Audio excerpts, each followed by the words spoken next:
ng hipos.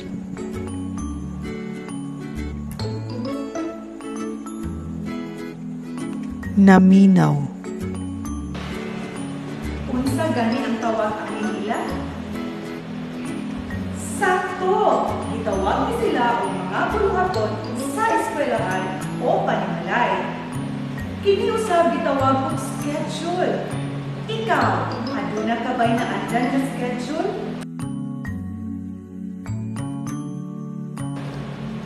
Ug karon humana kita sa ating unang buluhaton.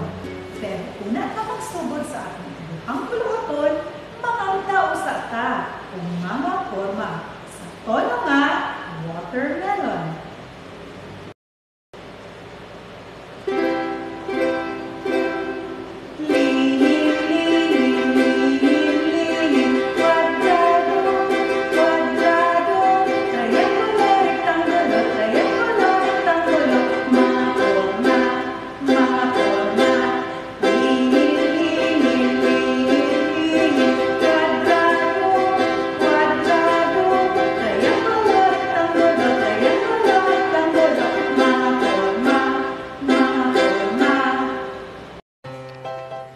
Karon ato nang sugdan ang atong ikaduhang buluhaton nga gitawag og magdula ta.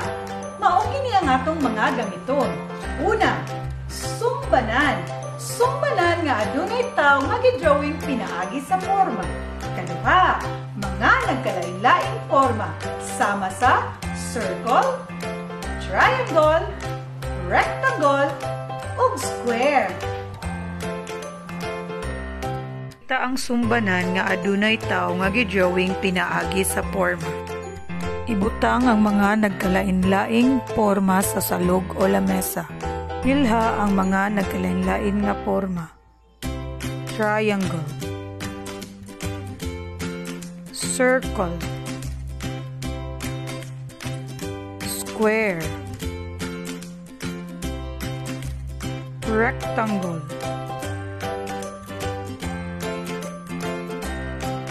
rectangle, shape man,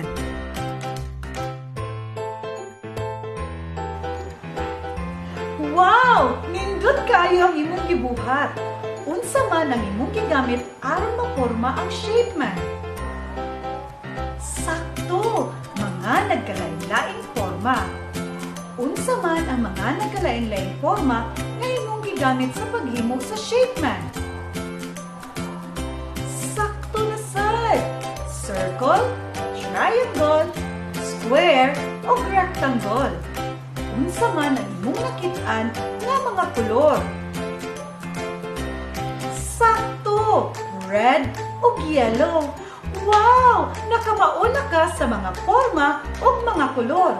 Maayo na kaayo ka.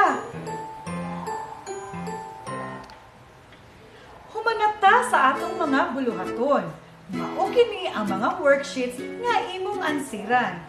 Worksheet number 1. Kolore ang imong gusto nga buluhaton sa panimalay. Worksheet number 2. Magdrawing og butang sulod sa kahon. Gamit ang mga forma nga gihatag. Giyahan sa ginikanan ang bata sa pagbuhat niini. Congratulations! Nindot kaayo ang imong nahimo. O kini ang imong award. O karon, pwede na kang magdula. Magkita pa sa sunod. Bye-bye!